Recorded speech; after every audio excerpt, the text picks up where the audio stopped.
Well, welcome back to SNG, and this week we've got so much going on. It's crazy here already. In fact, I got the door closed just because there's so many people here doing so many things that you can't even hear me speak, which might please some of you, but you do need to hear me. This week, God, we're doing everything from the captain's chair to pouring up a hand for an art piece to working on the alien creature for But Something Is There, and finishing off the Nautilus upstairs where Paul's helping me do the rivets and stuff. And working on the alien creature puppet and getting her hands working and finishing her off so we can do our new trailer.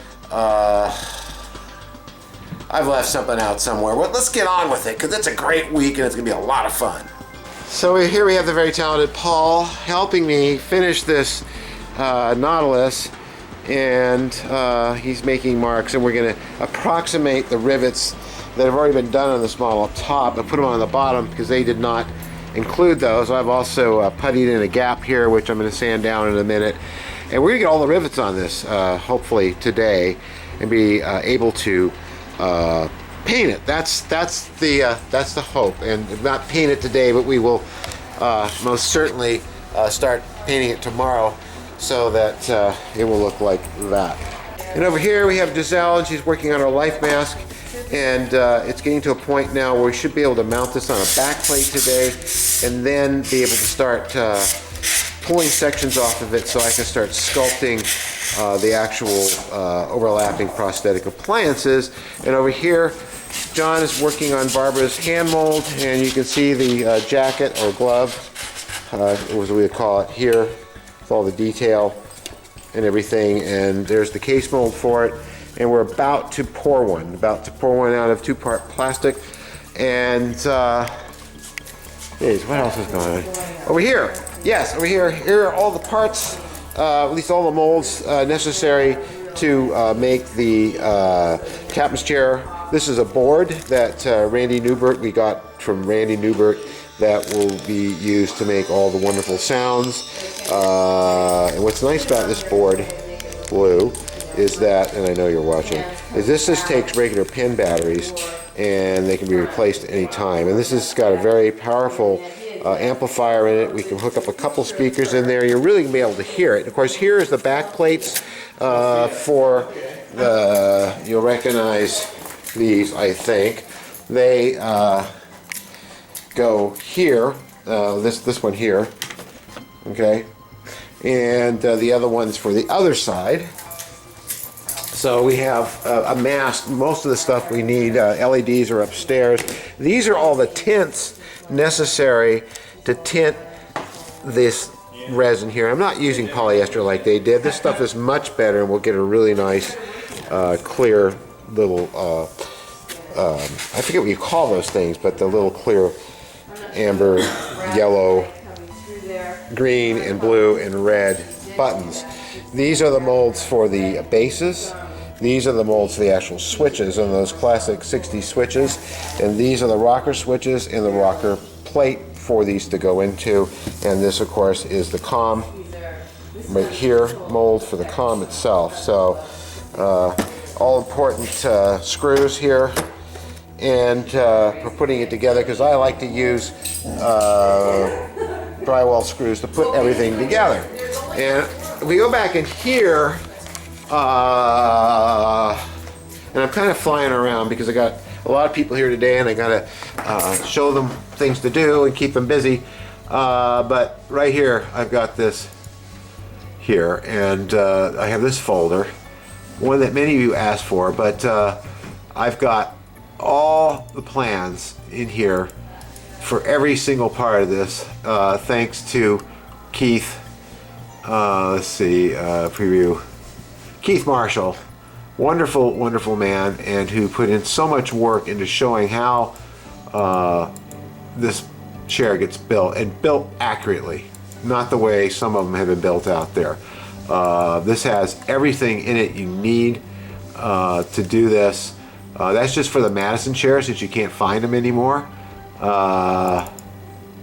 These are all videos of me building the chair, which are extremely helpful because looking back on it, it's been almost 5 years now and you can see clearly what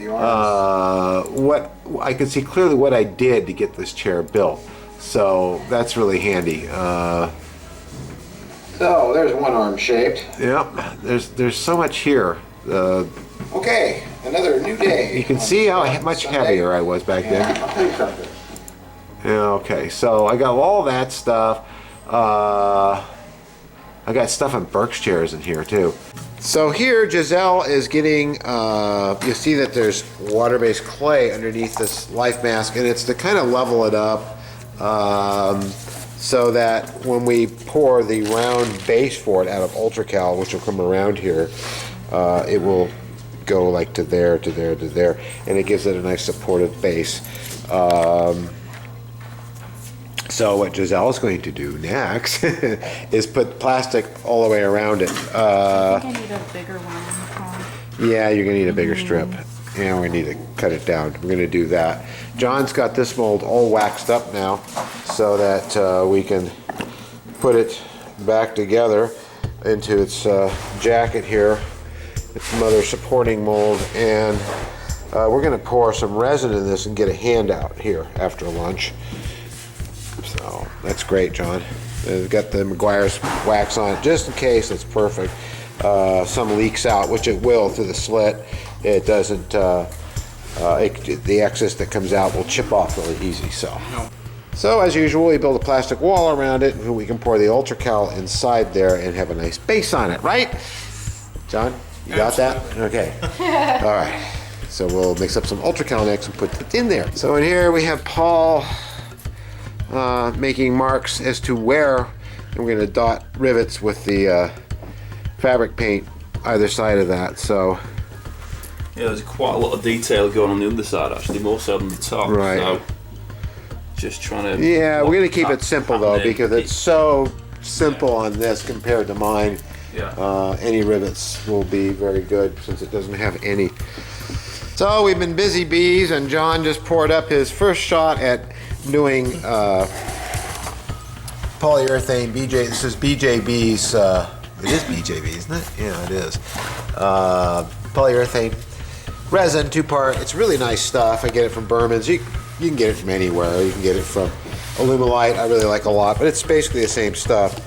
And it just 2 parts. You pour it in, you slosh it around, and just like a latex mask, you get this nice even coating because you can slop it around till it gets thick enough, and then upend it, and you get a pretty even coating inside.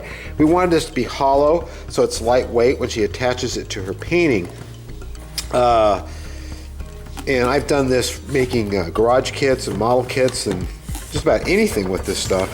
And John's never poured it before, so it's his first time. You can see how even he got it. So, boy, you're on your way. I'm telling you, because that, people usually don't get the first time. Here's the overflow that just came off the bottom. It's rubbery right now, but it'll get pretty much solid, stiff like any kind of resin, but this stuff actually has a little bit of flexibility to it, which I really like.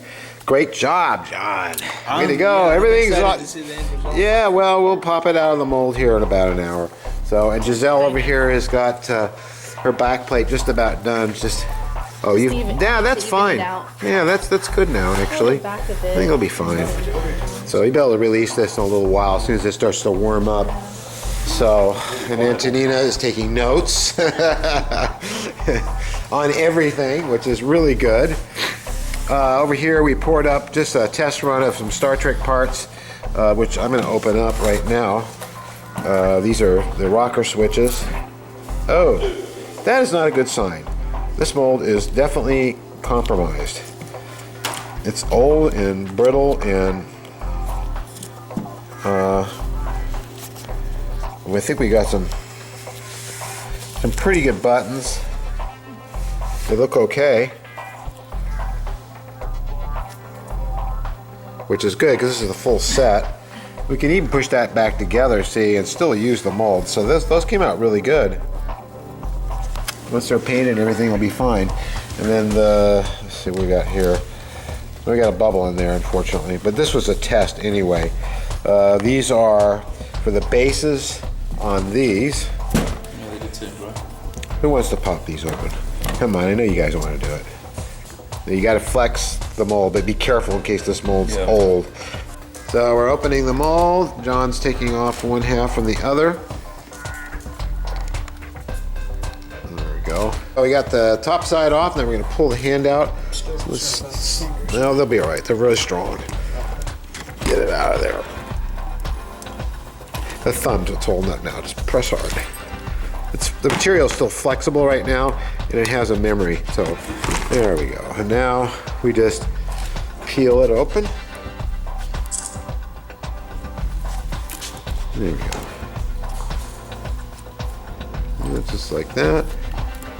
And then the other side. It's amazing how much it's sticking, huh? Okay, and then we're gonna struggle with to get the fingers out. There it is, and I mean it just came out perfect. It just doesn't get any better. You can see all the detail it got. It's just a perfect hand, and it weighs nothing, does it? This is for scale? Yeah, this is for Barbara Fritsch, right, Mary? Yeah, wonderful artist. What a great job! This is really, yeah, it really came out great. So, and we can pour another one anytime we want, but she only needs the one for right now, but we do have a mold, and it goes back together, and we can pour more. And that ends this project. Yay, good job. You did a great job on the mold. I mean, it's just really, really, you did a first-class job. Oh my goodness. You're going fast. Wow. So Paul's doing rivets. Riveting. Riveting, yes. Yeah, it's good. You're quite the frog. Just teasing, just teasing. We don't want to go there. Especially seeing what nationality you are. So anyway, just kidding, French people, we love you, we really do. So, and we're not banging coconuts together, no matter what they think. That's amazing. That's amazing. Wow. Yeah, just trying to reflect the design. No, but I mean, it's just, yeah. You're wonderful. Oh. Thank you so much. Thank you. What's Mary doing? Mary's testing some Sheena plywood. Sheena plywood. Making a stamp. A stamp. Oh, and so you printed that out. Well, I drew it. You drew it first and you printed it out, or you just drew it? I printed it out as reference, then drew it. Ah, that's the lotus flower. Yes. And then you're going to carve it. We have to come Right. back and see your progress on this because I missed it the first time around. Well, when you she can did see that one that. there, which was her first test of a wood carving print. Yeah, that was not the wood I want to use.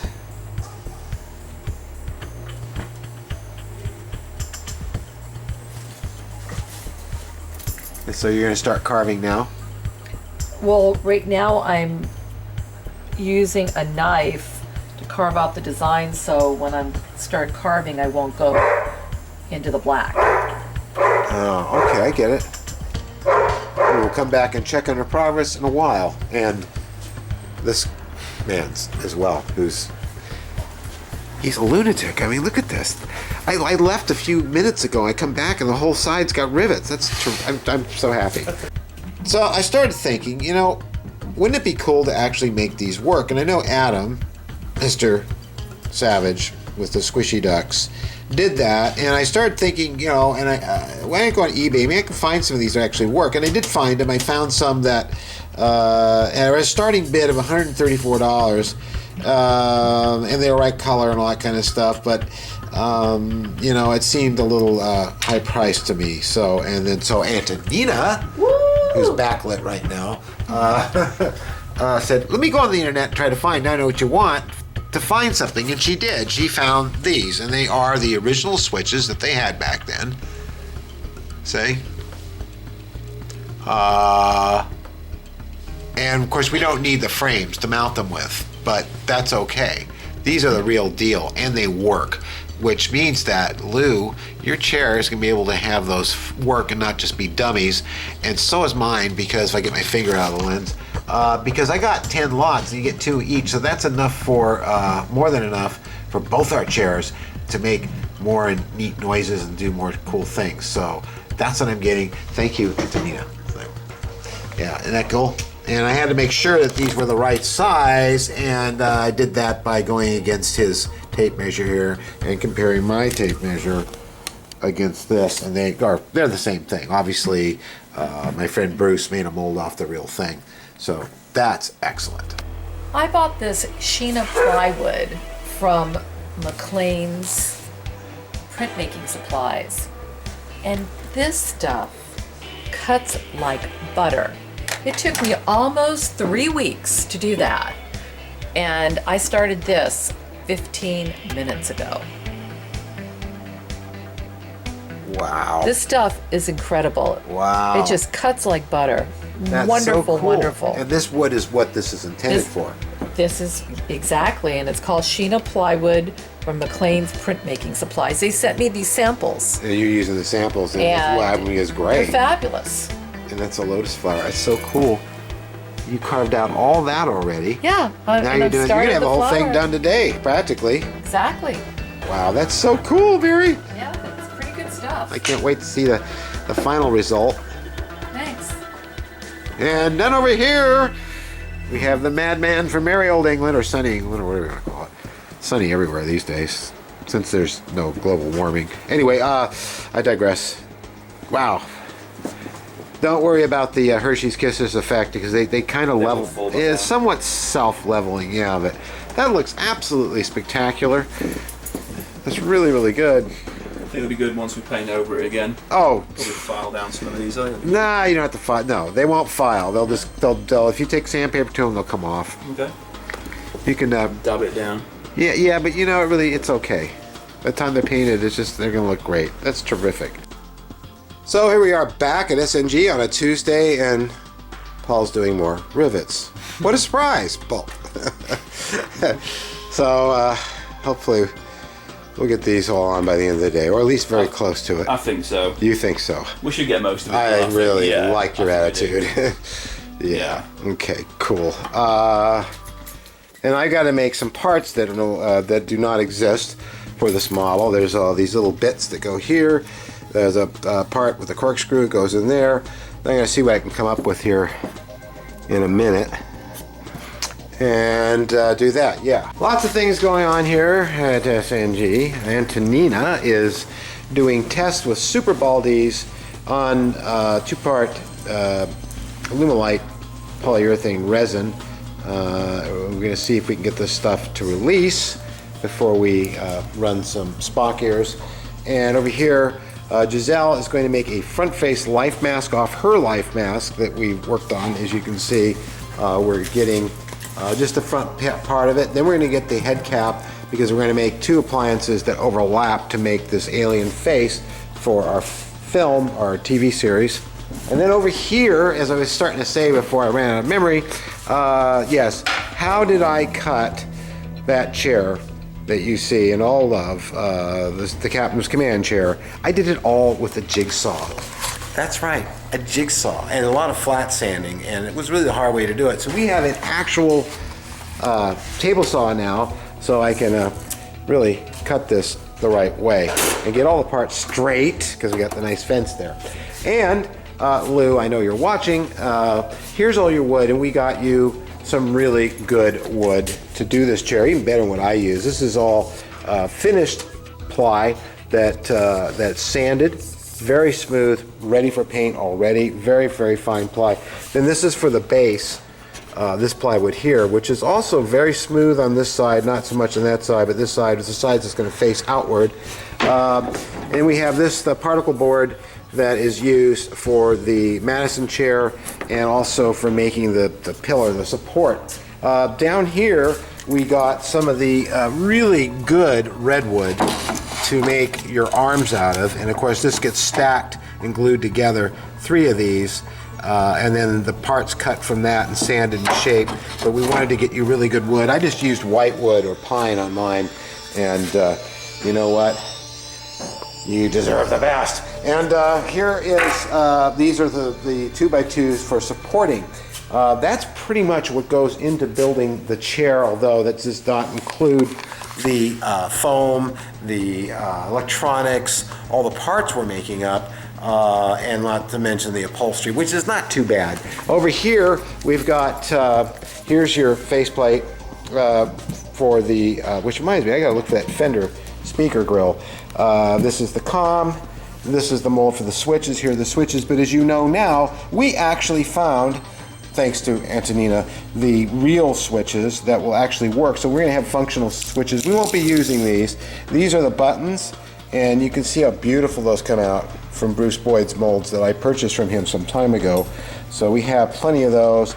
We haven't cast these up yet properly. The black tint came in today, and we're gonna cast these up, but these you can actually depress, see? So we'll be able to actually put in switches behind them and make those work as well. And this part came from this mold here, which is really pretty cool. So we are rocketing along here, and over here on this table you can see again all the various parts we're accumulating, including the fancy board that Antonina's decided she wants to hook up and program, which we will do. This is a programmable board. It's going to make a lot of sounds, have a lot of functions.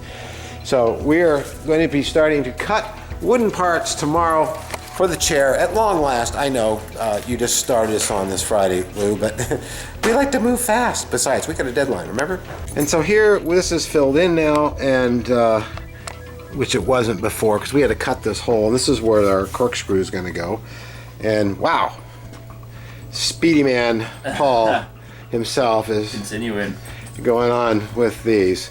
And a good job too. And look what I found, and this is thank you to Joseph Melvin, or Joe Melvin, who long ago sent me some of this, just dropped it, the speaker grill for Fender amplifiers, which I don't think they make anymore. I don't know where he found this, but this is the real stuff. And this, Blue, you'll be happy to know, we have enough left to get your grill. To get your grill on, get it? So we have that. Boy, are we fortunate around here. Oh, this is it. And so that's another, I'm trying to get all the parts together so I know where they are. Yeah, we're just, Antonina is shooting right now because Giselle got me all full of gunk here. And just making sure we have any thin spots. And this is just starting to set up. Nailed it. And this is the alginate part of this, and of course, as most of you know by now, although a lot of you start watching these videos and don't know, because you started on this video, we are putting an alginate on her Stone Life mask, and to make a section out of it, we will back this up with plaster bandage gauze to give this rubbery material a way to hold its shape, and then we're going to pour up more stone into it, so that we have a life mask that's not the full head, just the front of the face. That's what we're doing. We just pulled that off her face, and it's just a perfect casting the way it should be. Next thing she's going to do is put stone in it. So here we are with the Nautilus. It's quite late. It's almost 6:30, and Paul has got all the rivets on the bottom with the exception of the rakes and these, which will take a few moments in the morning. This has been sealed with a nice weld line, some rivets around it. I made this part here. It's not absolutely accurate to the real one, but either is that propeller or prop guard, or the lack of rivets on top side. So, but this is nice having this piece up here. There's another one similar to it that goes back here with like these little German hand grenades on it, is what they look like. And we're going to make a styrene corkscrew that goes in there. And so at least it will have those parts, but they're also missing from the angle kit. They just didn't put any of the rivets on or any of the little details that goes on underneath. And we did, didn't we? Yes, we did. So I think Steve is really going to enjoy this model a lot more, especially on its display, because it will have the rivets that are on here that are on the top will also be on the bottom, and there'll be some of the little bits that it's missing. So we should be able to finish. Yeah, we should be able to finish off that tomorrow, get it primered, and start the paint job. Because doing these parts that go here won't take too long. It took me very little time. Yeah, not even that. Yeah. And it's brass and epoxy sculpt and more brass and little pieces of plexiglass to get the right effect. So Antonina, what did we find out today? And what was the gentleman's name that was helping us? Michael Dins. Yeah, he should watch our show. Thank you, Michael, for your help. And no, we do not think that you are the name you called yourself. We just weren't communicating correctly over the internet, which is awful. The problem was that we had a newbie talking between two veterans. Oh, okay. Well, whatever. But your molds clearly showed that you know what we're talking about. So some of you may be wondering, yes, why do we do silicone for foam rubber or silicone prosthetic when you can use hard molds and you can make them out of this alone. You can make them out of epoxy, you can make them out of two-part polyurethane.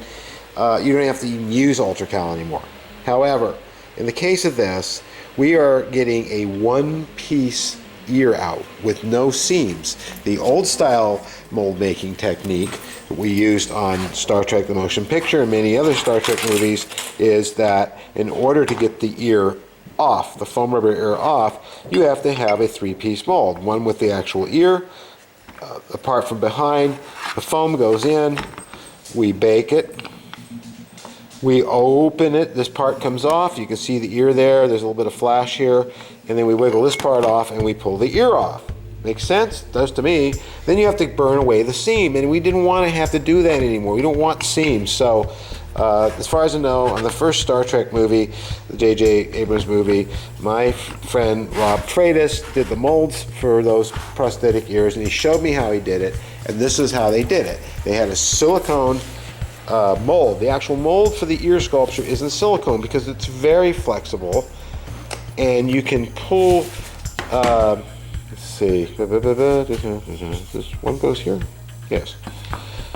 These go right in, like so, and they pull right out. The whole ear comes out at once. It takes two hands to close this ear, but now you'll see what I mean, and this will come right out of that silicone. You watching? See? Now, if that was hard material or stone, you would never get this out. But this way you do get it out. The ear comes out with it, you peel the ear off, and there's no seam.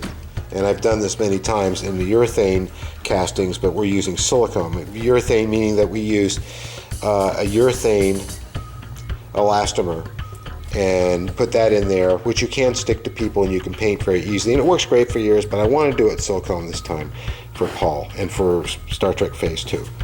But that's why we do that. So we have some very nice parts. We finally got our resin from Smith Brothers, and these parts have been tinted nice black. And yeah, we're really happy to have this. Let's get these out here on camera.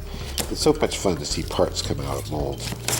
And we have more than enough now, and we'll be adding the white buttons to those. So that's really, really cool and groovy, like an old-time movie. Sorry, I just got back from the dentist, so I'm feeling a little silly. So in here we've got John and Antonina that are, no, you can keep talking, who are making, never got the molds from Bruce Boyd with the molds I bought off him for the command chair for these. Very important part to have. So I had the bright idea of why don't we just clay these up, which Antonina is doing and John is doing, and we'll pour silicone on there and we will have those parts because they're flush with the top, so they're not like sunken down inside, so we actually get the entire part and we can pour the clear. So upstairs we go. I'm feeling punchy from being at the dentist, and I know I said that twice, but I had my teeth cleaned with lasers and sonic stuff today. I'm like ready to go take a nap, but Paul over here is diligently working away. I went to Ventura Hobbies today and picked up some styrene so we could get these last little parts and bits on here. And so Paul's making those. And this is what I did last night, which is I worked with what I had, which was brass, plexiglass, and it worked out okay. And over here,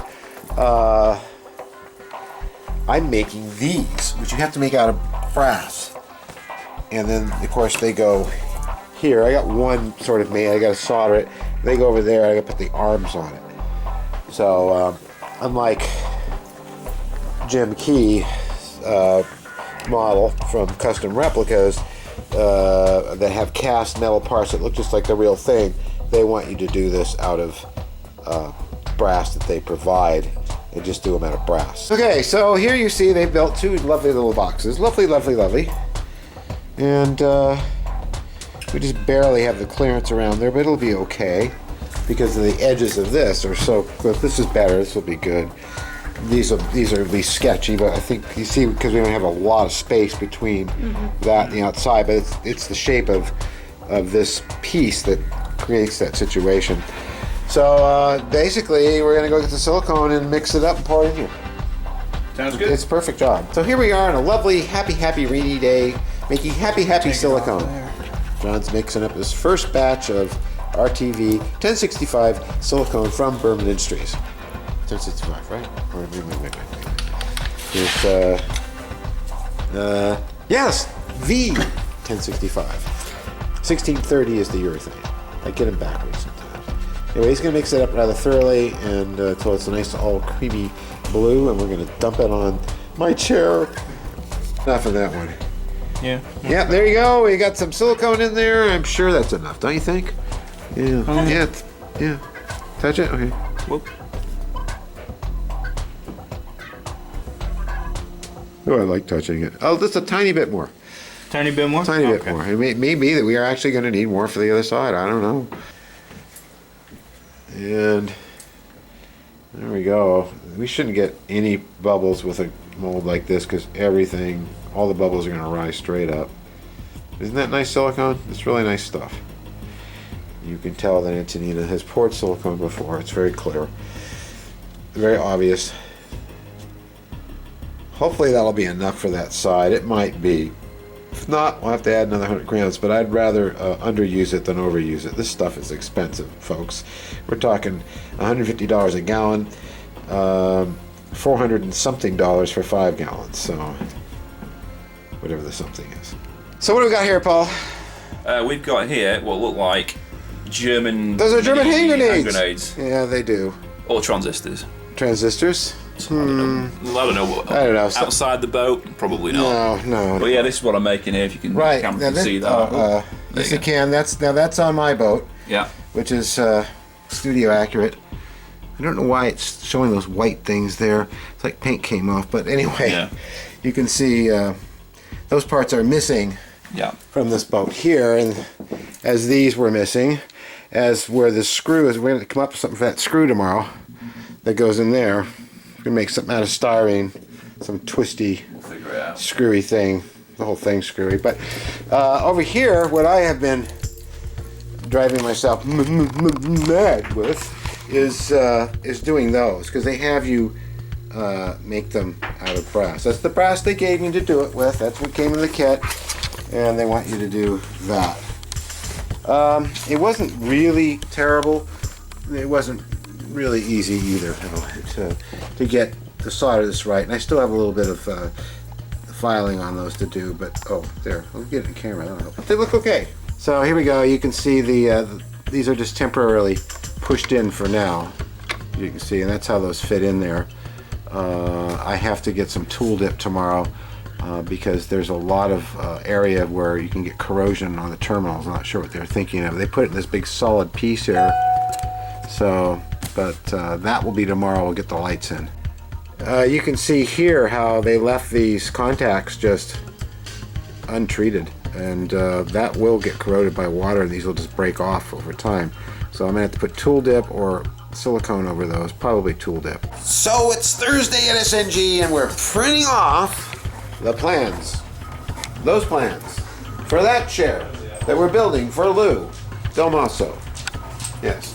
So we're printing these plans off, and it's a good job, and because we have Uncle Ted here today, and Uncle Ted is going to start helping us build the chair. So, look what we have here today. Uncle Ted! Where is he? He is helping us with the captain's chair and other things. He's here for all 2 days, and we're really happy about that.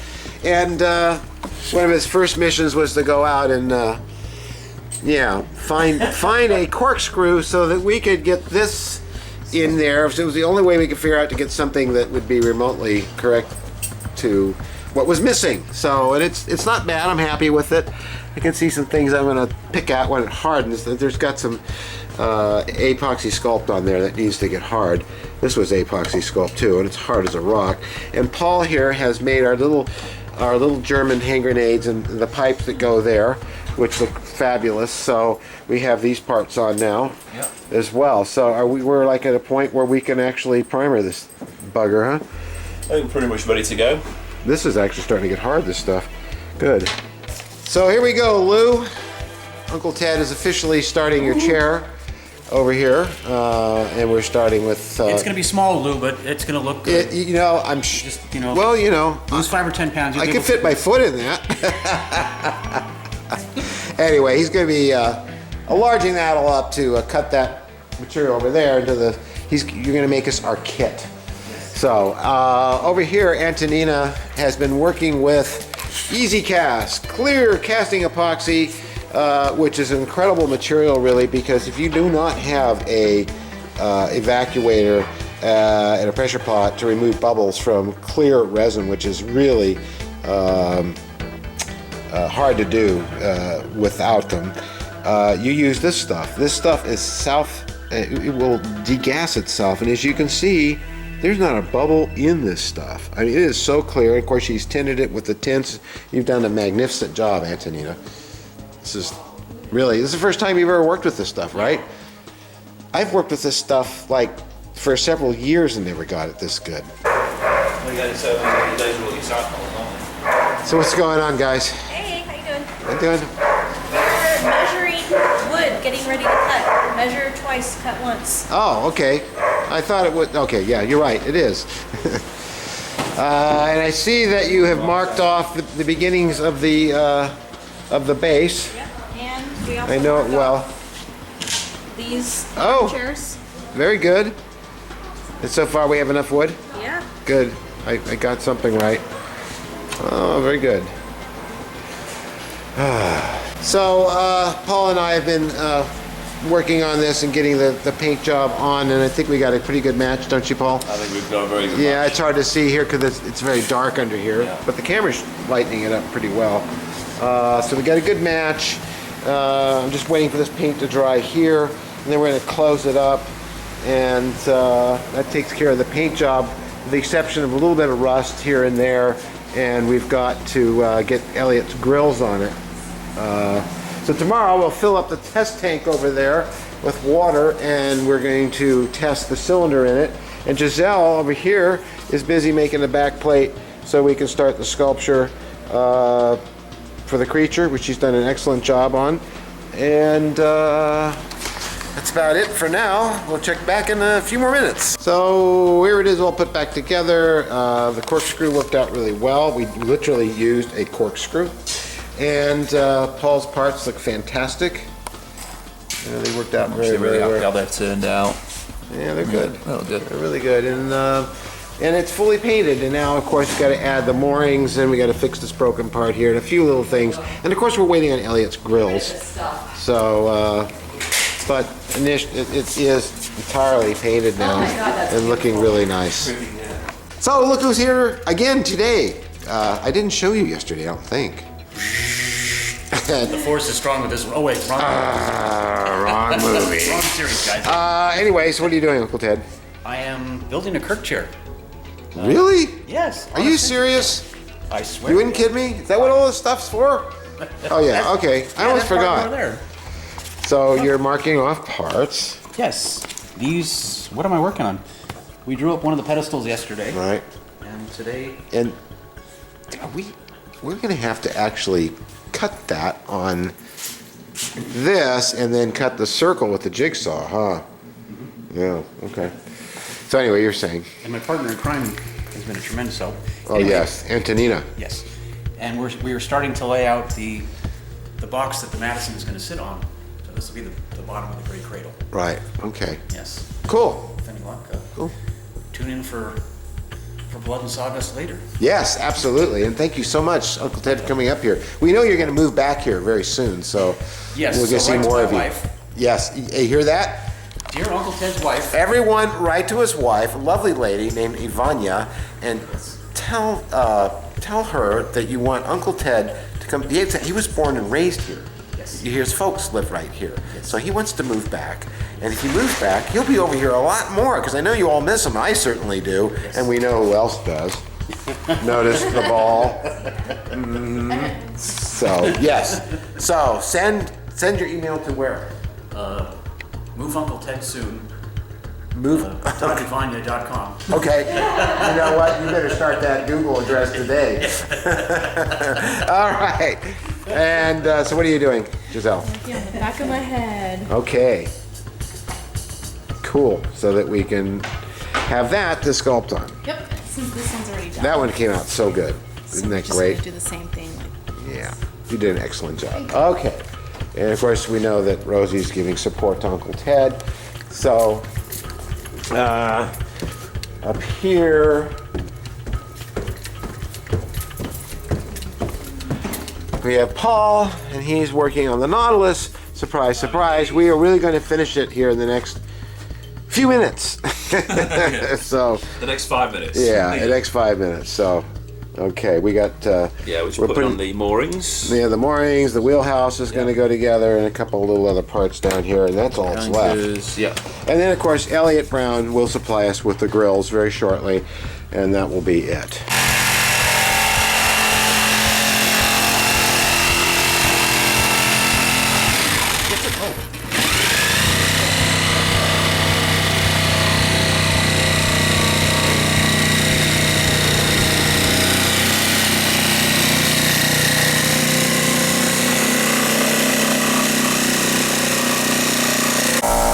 So what are you doing, Uncle Ted? I'm getting rid of these things one at a time. So you're doing what? This is going to be the cradle base, Right? and these are going to hold the circular piece of the chair up. The column. Pedestal. This is the Pedestal, yeah. between the base on the bottom and the cradle where you actually sit on the Madison. Right? It has some supports. This is all thanks to John. He should be doing the talking. Oh, okay. So we're going to have this part here and a part here. Yeah, these Right. are the 7-inch supports that go Right. basically for the chair support. Right, right. We have not cut the supports for the pedestal support, just Right. because we want to make sure we Sure. get the dimension right.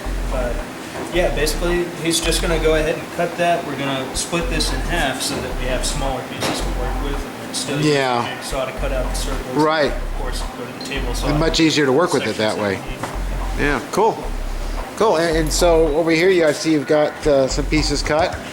Yeah, we got a couple pieces here for. Here's our cheat sheet.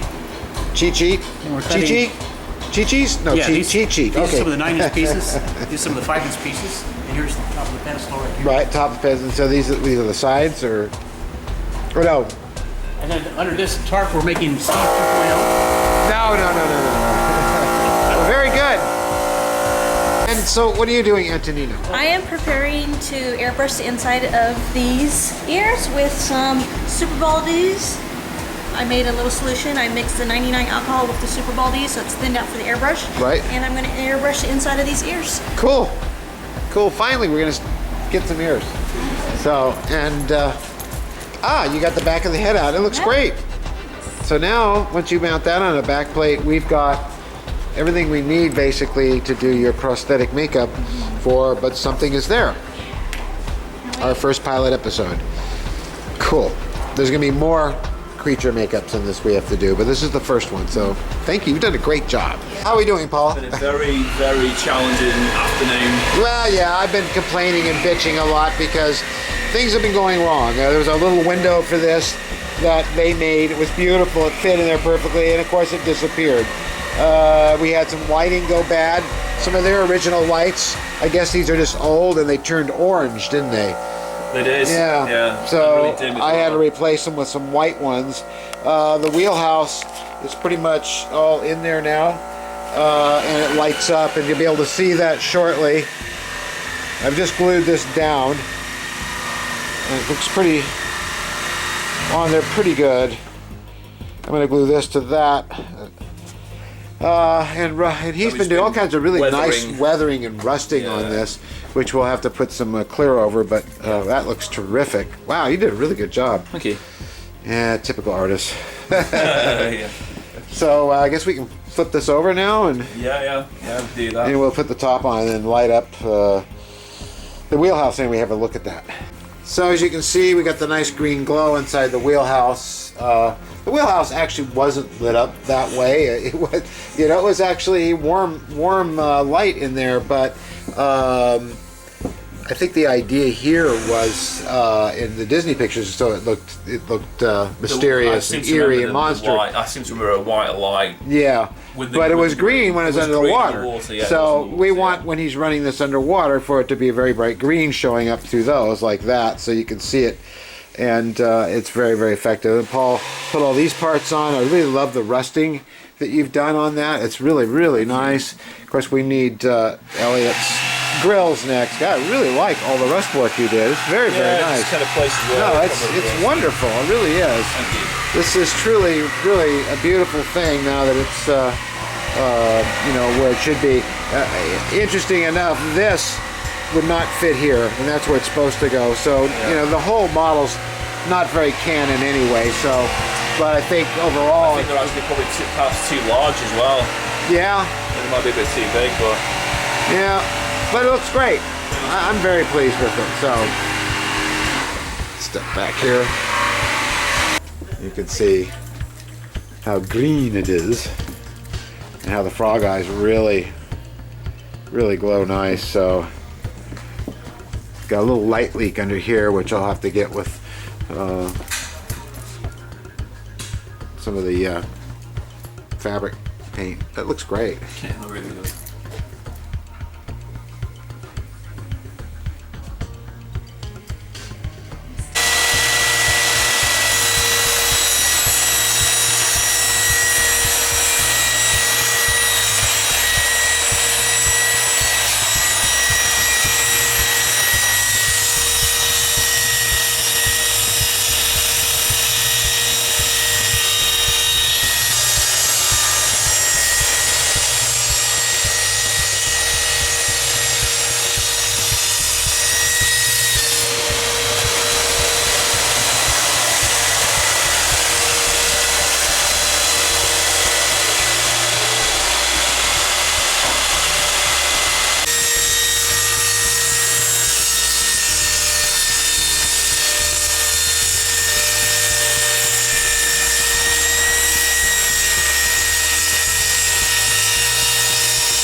And these showed up off eBay yesterday at home, so I didn't have a chance to take them to the studio yet, but I wanted you to see them. These are, that's right, the original from the era switches for the captain's chair. And I have a huge bag of them, which means that I'm going to, look at that, they're cool, they're so cool, I love these things. I have to remove the brass, the shiny bracket off, which is a way to punch them into something, but the captain's chair didn't have that, so we're going to remove those and just line these up and of course paint them the right color. So, but I'm so happy to have this big cool bag of original Star Trek captain's chair rocker switches. So that's it for this week. We'll be back on Monday, and this will definitely be finished then. We'll start testing the watertight cylinder in the test tank, which has been set up back downstairs, so we'll be back at that. Oh God, you guys, thanks so much for supporting us and enjoying what we do here. We love you a whole bunch, and we'll see you on Monday.